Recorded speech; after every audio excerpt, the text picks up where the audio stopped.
जिल्ह्यात खासगी सराव करणाऱ्या बोगस डॉक्टरांचा शोध घेऊन त्यांच्यावर कठोर कारवाई करण्यात यावी असे स्पष्ट निर्देश जिल्हाधिकारी डॉक्टर श्रीकृष्ण पांचाळ यांनी दिले आहेत। नागरिकांच्या आरोग्याशी थेट खेळ करणाऱ्या बोगस डॉक्टरांमुळे गंभीर धोके निर्माण होत असून अशा व्यक्तींना कोणत्याही परिस्थितीत पाठीशी घातलं जाणार नाही। बोगस डॉक्टरांचा शोध घेण्यासाठी जिल्हास्तरीय समितीमार्फत नियमित तपासण्या करून दोषींवर तातडीनं कायदेशीर कारवाई करावी अशा सूचनाही त्यांनी दिल्या आहेत। जिल्हा आरोग्य विभागाच्या विविध योजनांचा आणि कामकाजाचा आढावा घेण्यासाठी जिल्हाधिकारी कार्यालयात आयोजित आढावा बैठकीत ते बोलत होते। जिल्हाधिकारी तथा जिल्हा आरोग्य समित्यांचे अध्यक्ष डॉक्टर श्रीकृष्ण पांचाळ यांच्या अध्यक्षतेखाली पार पडलेल्या या बैठकीत जिल्ह्यातील आरोग्य यंत्रणेच्या कार्यप्रणालीचा सविस्तर आढावा घेण्यात आला। या बैठकीत आयुष्यमान भारत आरोग्य कार्ड समिती, 15वा वित्त आयोग आढावा, जिल्हास्तरीय नियमित लसीकरण टास्क फोर्स समिती, संसर्गजन्य आजार प्रतिबंध व नियंत्रण समिती, वातावरणीय बदल आणि मानवी आरोग्य जिल्हास्तरीय टास्क फोर्स समिती तसंच बोगस डॉक्टर शोध आणि पुनर्विलोकन समितीच्या कामकाजाचा सविस्तर आढावा घेण्यात आला। आयुष्यमान भारत आरोग्य कार्डबाबत अधिक प्रभावी जनजागृती करणं गरजेचं असून रुग्णालयात उपचारासाठी येणाऱ्या रुग्णांसोबत त्यांच्या सोबत असलेल्या नातेवाईकांनीही आयुष्यमान काढण्याबाबत माहिती देण्यात यावी असे निर्देश जिल्हाधिकाऱ्यांनी यावेळी दिले। यामुळे अधिकाधिक पात्र नागरिकांना शासनाच्या आरोग्य योजनांचा लाभ मिळू शकेल असेही त्यांनी नमूद केलं। याच समवेत जिल्ह्यातील लसीकरण मोहिमा वेळेत आणि प्रभावीपणे राबवाव्यात तसंच वन्य प्राण्यांमुळे होणाऱ्या आजारांबाबत वन्य प्राणी विभागानं आवश्यक ती खबरदारी घ्यावी अशी सूचनाही यावेळी देण्यात आल्या।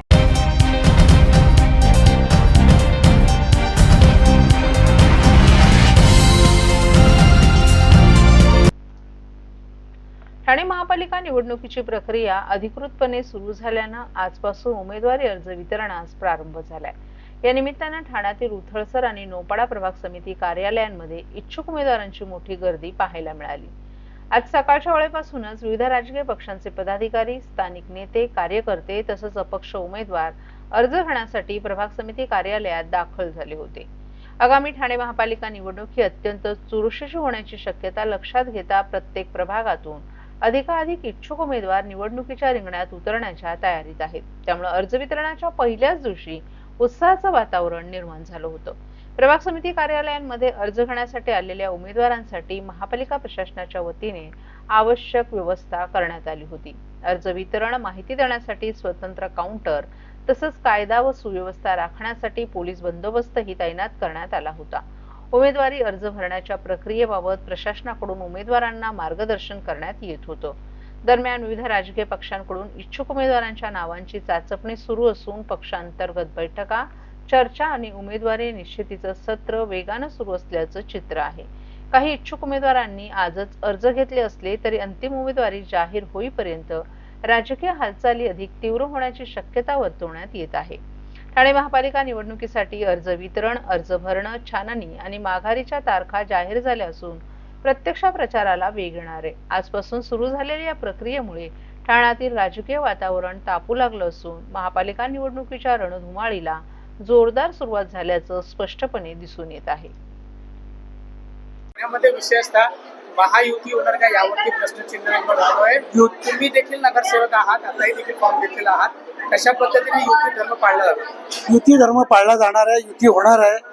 फक्त आता तारीख डिक्लेअर व्हायची बाकी आहे।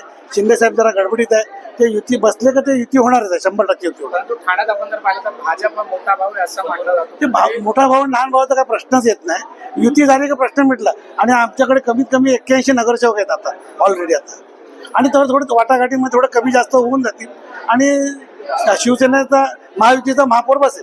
परंतु भाजपचे अनेक मंडल अध्यक्ष म्हणले की थेट आम्हाला 50% जागा द्यावी जेणेकरून ठाणे आता ते वरच्या लेवलला आहे, ते वरती बघतील ते कसं असेल, कसं वाटप करायचं ते वरचे लोक बोलणार। आपण काय बोलणार, आपल्याला आपण आमची तिकीट मिळते हे बघणार आहे। परंतु तुमच्याही कार्यकर्त्यांमध्ये इच्छा होती की स्वतंत्र लावा, कारण आपण 2017 मध्ये सर्वात जास्त नगरसेवक जे आहेत ते शिवसेनेचे निवडून आले होते। त्यामुळे ज्या पद्धतीने अनेक लोकांना तुम्ही पक्षामध्ये देखील घेतलेला आहे, त्यामुळे त्याचाही फटका जो तो कुठेतरी बसणार आहे। नाही बसणार नाही, काही नाही। युती झाली तर सगळ्यात सोयीस्कर होईल आणि सगळ्या युती भांडणं कमी होणार आणि इलेक्शन व्यवस्थित होणार। महापौर कोणाचा असावा? महापौर महायुतीचा होणार आहे।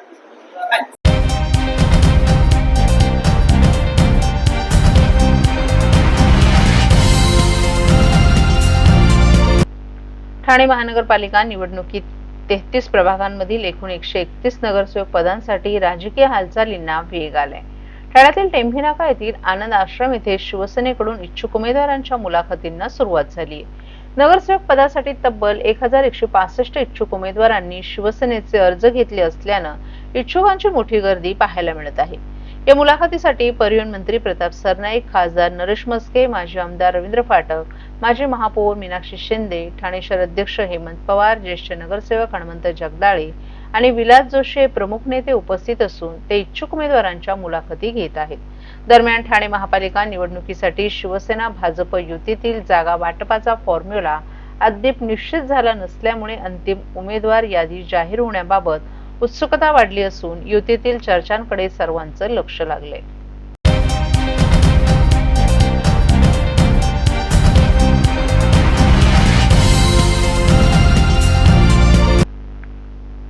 ठाणे महापालिका निवडणुकीच्या पार्श्वभूमीवर महायुतीतील जागा वाटपात चर्चा अंतिम टप्प्यात असल्याची माहिती खासदार नरेश म्हस्के यांनी दिली आहे. महायुती म्हणून निवडणूक लढण्याचा निर्णय सर्व वरिष्ठ नेत्यांनी घेतला असून युती जाहीर होताच जागा वाटपही अधिकृतपणे जाहीर केलं जाईल असं त्यांनी स्पष्ट केलंय.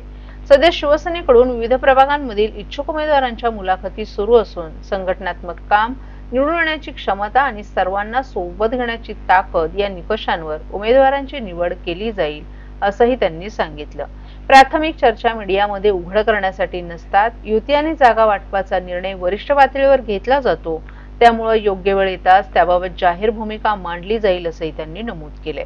दरम्यान ठाकरे बंधूंच्या संभाव्य युतीबाबत बोलताना म्हस्के यांनी निवडणुकांच्या काळात वेगवेगळ्या युती आघाड्या होत असतात असं सांगत उबाटा गटाची धरसोड वृत्ती यापूर्वीही दिसून आल्याचं त्यांनी सूचक वक्तव्य केलं. उद्धव ठाकरे आणि राज ठाकरे एकत्र मंचावर दिसले तरी प्रत्यक्ष ताकद येणारी निवडणूकच ठरवेल असंही त्यांनी स्पष्ट केले. मुंबई महापालिकेबाबत बोलताना त्यांनी आरोप केला की काही पक्षांचा संपूर्ण भर केवळ मुंबईवर असून मुंबई बाहेर लक्ष दिलं जात नाही. मुंबईला सोन्याची अंडी देणारी कोंबडी समजून राजकारण केलं जातं अशीही त्यांनी टीका केली. महायुतीतील जागा वाटपाबाबत कुठेही वाद किंवा तिढा नसल्याचं सांगत मुंबईतील युती आणि जागा वाटपाची घोषणा देखील लवकरच केली जाईल असा विश्वास खासदार नरेश म्हस्के यांनी व्यक्त केलाय. बोलणी झालेली आहे मस्के, जी काही चर्चा सुरू असते ही मीडियाला ओपन करण्यासाठी नसते. इंटरनल गोष्टी असतात. युती जाहीर करण्याचा निर्णय, सीट वाटप करण्याचा अंतिम निर्णय हे वरिष्ठ नेते घेत असतात. त्यामुळे युती प्रोसेसमध्ये आहे आणि वरिष्ठ नेते योग्य वेळ आली की या संदर्भात जाहीर करतात. काही जागा आहेत तिकडचा तिढा सुटणार का? त्यांचं नाराजी तिढा कुठेच नाही आहे, तर तिढा सुटायचा विषयच येत नाही. तर आपल्या पक्षाकडनं नवीन तरुणांना देखील संधी मिळणार आहे, नवीन उमेदवारांना काय काय पडताळणी केली जाणार आहे? बघा, संघटनात्मक कार्य, निवडून येण्याची क्षमता, सगळ्यांना घेऊन जाणारा व्यक्ती, असे बरेचसे निकष आहेत आणि त्यानुसार उमेदवार निवडले जाणार आहेत. सर, पुण्यामध्ये पाहायला गेलं तर दोन राष्ट्रवादी एकत्र येणार अशी चर्चा सुरू आहे. आता असे समजते की पुण्यामध्ये अजित दादा जे ते महाविकास आघाडीसोबत जाणार आहे, त्यामुळे कुठेतरी अलगद दुसऱ्या नाही, मला काही या संदर्भात कल्पना नाही.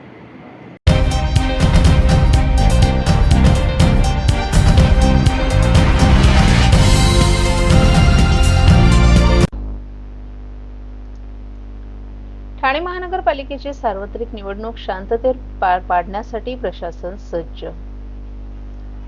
ठाणे महानगरपालिकेची सार्वत्रिक निवडणूक 15 जानेवारी 2026 रोजी होत असून निवडणुकीसाठी ठाणे महापालिकेची संपूर्ण तयारी पूर्ण झाली. शांततापूर्ण वातावरणात निवडणुका पार पाडण्यासाठी प्रशासन सज्ज झाले असल्याची माहिती आज झालेल्या पत्रकार परिषदेत निवडणूक अधिकारी तथा आयुक्त सौरभ राव यांनी दिली आहे. निवडणुकीचा कार्यक्रम हा लोकशाहीचा उत्सव असून या उत्सवात सर्वांनी सहभागी होऊन जास्तीत जास्त मतदान करावं असं आवाहन देखील त्यांनी यावेळी केलं. निवडणुकीसाठी सार्वजनिक सुट्टीचे दिवस वगळून 23 ते 29 डिसेंबर रोजी सकाळी 11 ते दुपारी 3, 30 डिसेंबर रोजी सकाळी 11 ते दुपारी 2 या कालावधीत नामनिर्देशन अर्जांचं वाटप आणि दाखल करता येणार आहे. तर 31 डिसेंबर रोजी छाननी पूर्ण झाल्यानंतर लगेच वैधरित्या नामनिर्देशित झालेल्या उमेदवारांची यादी प्रसिद्ध केली जाणार आहे.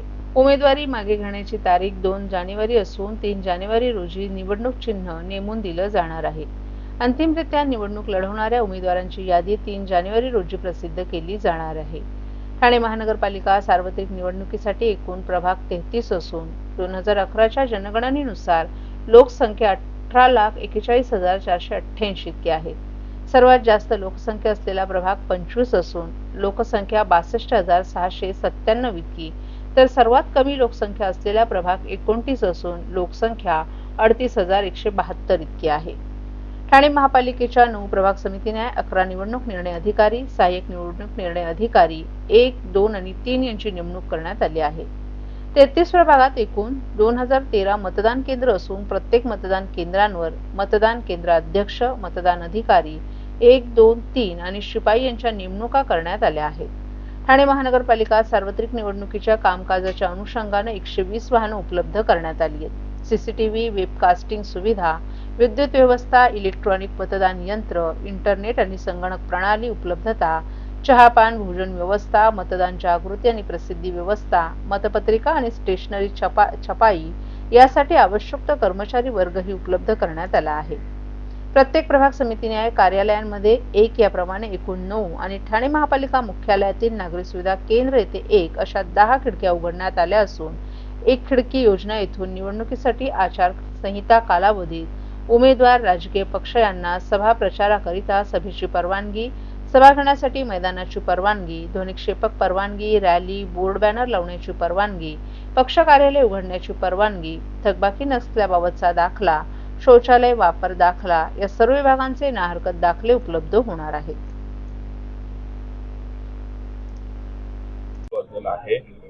महत्त्वपूर्ण उमेदवारांसाठी सूचना अधिसूचना जाहीर देखील करण्यात आली आहे. काय सांगता? महापालिका निवडणुकीची आम्ही पूर्ण तयारी आमची सुरू झालेली आहे, किंबहुना जवळपास संपत आलेली आहे. यामध्ये ठाणे महानगरपालिका क्षेत्रात 2013 एवढे पोलिंग स्टेशन्स यांची संख्या निश्चित झाली आहे. कालपासून जे नामनिर्देशन पत्र वाटप आणि तो स्वीकार करण्याची प्रोसेस आहे तीही आपण सुरू केला आहे. साधारणतः 12,600 सिव्हिल कर्मचारी, 5,500 पोलीस कर्मचारी अधिकारी यांची नियुक्ती आपण निवडणूकचे प्लॅनिंगसाठी, निवडणूकचे प्रबंधनसाठी, व्यवस्थापनसाठी आपण करत आहोत. या सर्व अधिकारी कर्मचाऱ्यांच्या सुरळीत आपण प्रशिक्षण घेणार आहे. त्यामध्ये पहिला प्रशिक्षण 27, 28, 29 तारखेला, दुसरा प्रशिक्षण 5, 6, 7 तारखेला आणि तिसरा प्रशिक्षण मतदान साहित्याचे वाटपाच्या दिवशी होणार आहे. याच्या बरोबरच निवडणूकची प्रक्रिया पूर्णतः पारदर्शक असली पाहिजे. याच्यासाठी आपला आचारसंहिता पथक VST, SST, FST यांच्या गठन आणि यांचा डिप्लॉयमेंट आपण कंप्लीट केलेला आहे. यामध्ये पोलीस डिपार्टमेंट यांची मदतीने आपण प्रत्येक गोष्टीची वर बारीक लक्ष ठेवणार आहे. तसेच आचारसंहितेचं कुठेही उल्लंघन जर होत असेल तर त्याच्या विरुद्ध जे आवश्यक कारवाई आहे ते आपण इमिडिएटली करणार आहेत. निवडणुकीच्या दरम्यान उमेदवारांना त्यांना सोयी उपलब्ध करून देण्यासाठी त्यांना जे विविध दाखले महापालिकेमार्फत लागतात, ज्यामध्ये अनधिकृत बांधकाम न होण्याचा दाखला आहे किंवा शौचालय वापरचा दाखला आहे, महापालिकेमध्ये कॉन्ट्रॅक्टर म्हणून रजिस्टर्ड न होण्याचा दाखला आहे किंवा कुठली थकबाकी नसण्याचा दाखला असतो, हे सगळे दाखले, सगळे कागदपत्र त्यांना एका ठिकाणातून भेटले पाहिजे. याच्यासाठी आपली 9 प्रभाग समित्यांमध्ये 1 आणि तसेच मुख्यालयामध्ये 1 असे 10 आपण सिंगल विंडो सिस्टम तयार केला आहे. या सिंगल विंडो सिस्टमचा लाभ जे उमेदवार आहेत ते घेऊ शकतात. याच्या बरोबरच वोटिंग पर्सेंटेज वाढवण्यासाठी आपण स्वीप ॲक्टिव्हिटीज याचा कॅलेंडर तयार केला आहे आणि आजपासून साधारणतः 13 तारखेपर्यंत प्रतिदिवस कुठली ना कुठली आपण स्वीप ॲक्टिव्हिटी हाती घेत आहोत. यामध्ये प्रिंट अँड इलेक्ट्रॉनिक मीडिया यांची मदत घेणे, आपले सिनेमा हॉल्स, आपले ऑडिटोरियम त्यांच्या माध्यमातून सतत नागरिकांना अपील करणे, शाळा महाविद्यालयाचे स्टुडंट्स आणि शिक्षक त्यांची मदतीने त्यांचे घरचे जे वोटर्स आहेत त्यांच्यापर्यंत अपील पोहोचवणे, रेझिडेंट वेलफेअर असोसिएशन याचे जे पदाधिकारी आहेत त्यांच्या माध्यमातून प्रत्येक रेझिडेन्शियल सोसायटीमध्ये ही माहिती पोहोचवणे, याच्यासाठी सुद्धा आपण सूक्ष्म नियोजन केलेलं आहे. सर, पिंक बूथ देखील असणार आहे या निवडणुकीमध्ये. किती